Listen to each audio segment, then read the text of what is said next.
C. Detik-detik proklamasi. Pada bagian sebelumnya, kalian telah belajar bahwa Soekarno dan Hatta berhasil kembali ke Jakarta pada tahun 16 Agustus 1945 malam hari. Tahukah kalian apa yang terjadi selanjutnya? Langkah-langkah apa yang dilakukan oleh golongan tua dan golongan muda dalam mempersiapkan proklamasi kemerdekaan? 1. Perumusan naskah proklamasi kemerdekaan.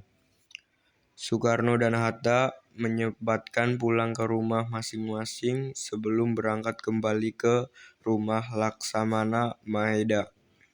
Sementara itu, Hatta meminta Soebardjo untuk menghubungi anggota PPKI yang telah berkumpul di Jakarta untuk datang ke rumah Maeda pada tengah malam untuk melakukan persiapan proklamasi. Setelah sampai di rumah Maeda, Soekarno dan Hatta berusaha menuju Mayor Jenderal Nishimura untuk menyampaikan rencana proklamasi kemerdekaan.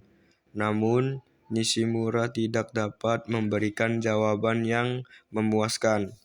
Jepang telah menyerah dan diperintahkan untuk menjaga status quo sehingga tidak dapat merealisasikan janji kemerdekaannya kepada Indonesia.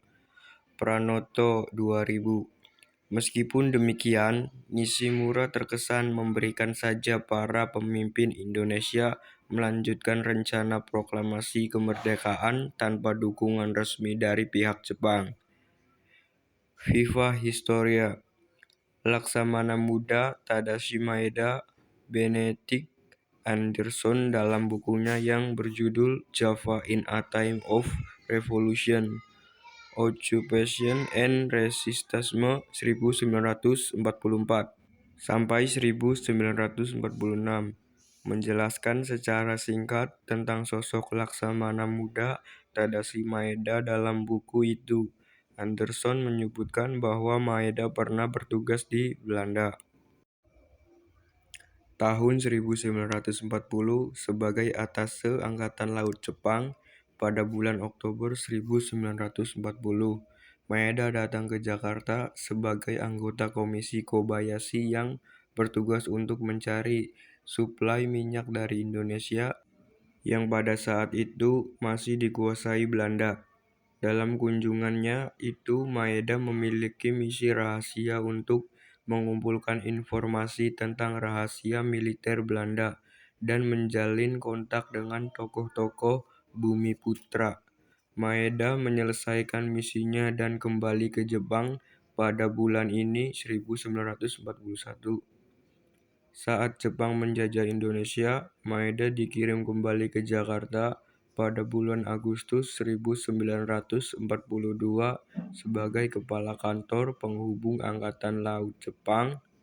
Di kantor ini ia mempekerjakan beberapa tokoh Indonesia yang nantinya turut terlibat dalam berbagai peristiwa menjelang proklamasi kemerdekaan seperti Ahmad Soebardjo dan Wikana. Ahmad Soebardjo dalam bukunya yang berjudul Lahirnya Republik Indonesia mengenang Maeda sebagai sosok yang memiliki politik yang berbeda dengan kebanyakan perwira Jepang. Pengalaman kerja Maeda di berbagai wilayah serta pekerjaannya sebelumnya di Tokyo yang sering terkait dengan masalah Indonesia sebelum perang turut mempengaruhi pandangan pribadi dan sikap Maeda. Ia bersimpati pada perjuangan bangsa Indonesia dalam mencapai kemerdekaannya. Setelah Koiso memberikan janji kemerdekaan, Maeda mendirikan Asrama Indonesia Merdeka untuk melatih para pemuda dan calon pemimpin Indonesia. Tindakan ini kemungkinan diambil karena ia mendapat pengaruh dari Ahmad Soebardjo yang bekerja sebagai penasihatnya. Beberapa tokoh nasionalis Indonesia diminta untuk mengajar di sana. Maeda juga memfasilitasi perjalanan Soekarno dan Hatta ke berbagai wilayah Indonesia dan memberikan mereka kesempatan untuk menyampaikan pidato yang membangkitkan nasionalisme Indonesia. Maeda memiliki peran yang penting dalam peristiwa di sekitar proklamasi. Ia mengizinkan rumahnya digunakan sebagai tempat pertemuan dalam peristiwa bersejarah itu. Maeda undur diri ke kamarnya dan tidak ikut campur dalam perumusan naskah proklamasi. Ia juga meminta kepada kepala rumah tangganya agar menyiapkan makanan sahur untuk para tamunya, karena pada saat itu sedang bulan Ramadan. Satsuki Mishima, kepala staf rumah tangga Maeda, kemungkinan menyiapkan menu makan sahur berupa nasi goreng, ikan sarden, telur, dan roti. Keterlibatan Maeda dalam berbagai peristiwa di sekitar proklamasi kemerdekaan Indonesia sebenarnya merupakan sebuah tindakan pribadi karena kedekatannya dengan tokoh-tokoh nasionalis Indonesia dan simpatinya terhadap perjuangan mereka. Soekarno dan Hatta kembali ke kediamannya Maeda dengan perasaan kecewa.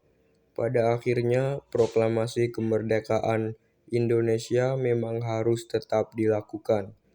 Terlepas dari ada atau tidak adanya dukungan resmi dari pihak Jepang, pada saat itu di kediaman Maeda telah berkumpul anggota PPKI, para pemuda dan anggota Chuo Sangin, Dewa Pertimbangan Pusat. Meskipun demikian, tidak semua orang yang hadir terlibat dalam perumusan draft awal naskah proklamasi kemerdekaan. Hanya ada 5 orang yang terlibat, yaitu Soekarno, Hatta, Ahmad Subarjo, Sukarni, dan Sayuti Melik Suhdi 2012. Setelah naskah awal tersebut berhasil disusun, Soekarno membacakan hasilnya kepada semua yang hadir. Sebagian besar hadirin setuju dengan rumusan itu, tetapi golongan muda menganggap teks tersebut masih kurang tegas.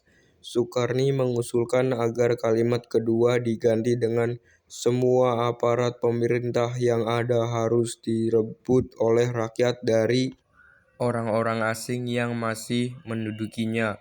Malik 1970. Namun setelah melakukan musyawarah dan mempertimbangkan berbagai hal, maka urusan pemuda tersebut tidak jadi digunakan. Setelah dicapai konsensus tentang naskah proklamasi, Hatta menyarankan agar semua yang hadir mendatangi naskah yang bersejarah itu. Namun atas usaha dan golongan pemuda, naskah itu ditandatangani oleh Soekarno dan Hatta sebagai wakil dari bangsa Indonesia. 2. Proklamasi Kemerdekaan Indonesia. Tahukah kalian apa yang terjadi setelah naskah proklamasi disetujui?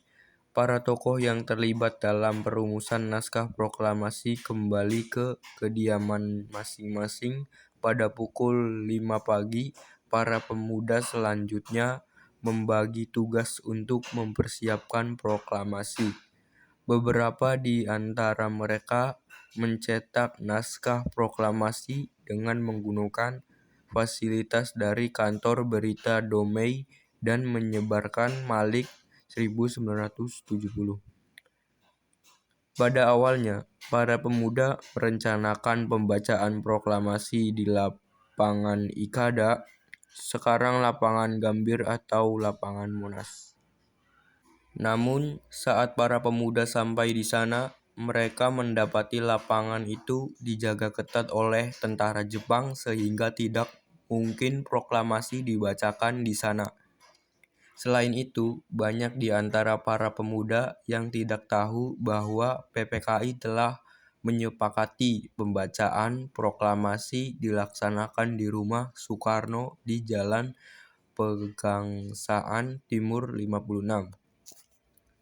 Sejumlah pemuda yang bergerak ke lapangan Ikada mendapat informasi bahwa proklamasi akan dibacakan di rumah Soekarno sehingga mereka menuju ke sana.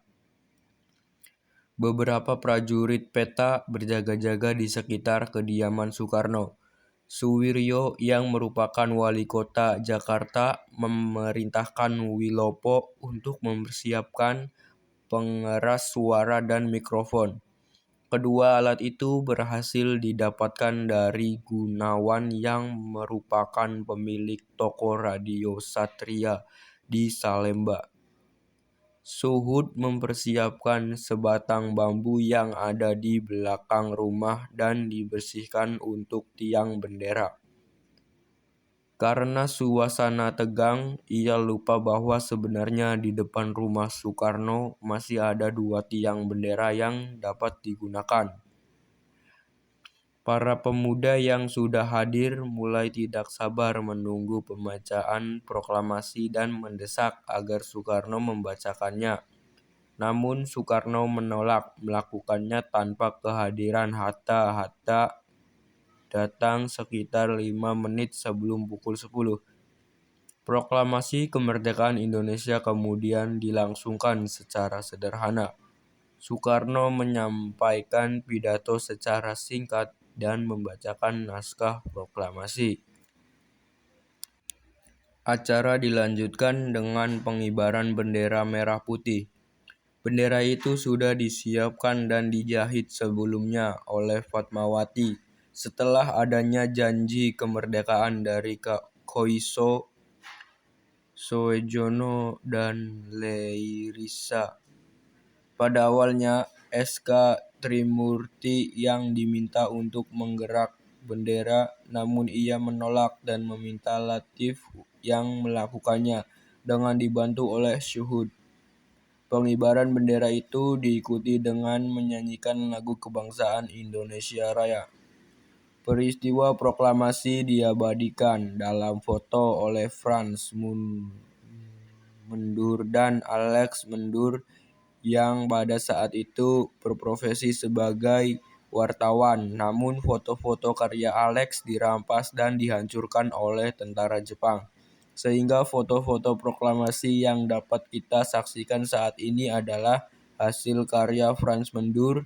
Jika kalian memiliki perangkat digital dan jaringan internet, kalian dapat menelusuri beberapa foto proklamasi secara daring pada laman Arsip Nasional Republik Indonesia berikut.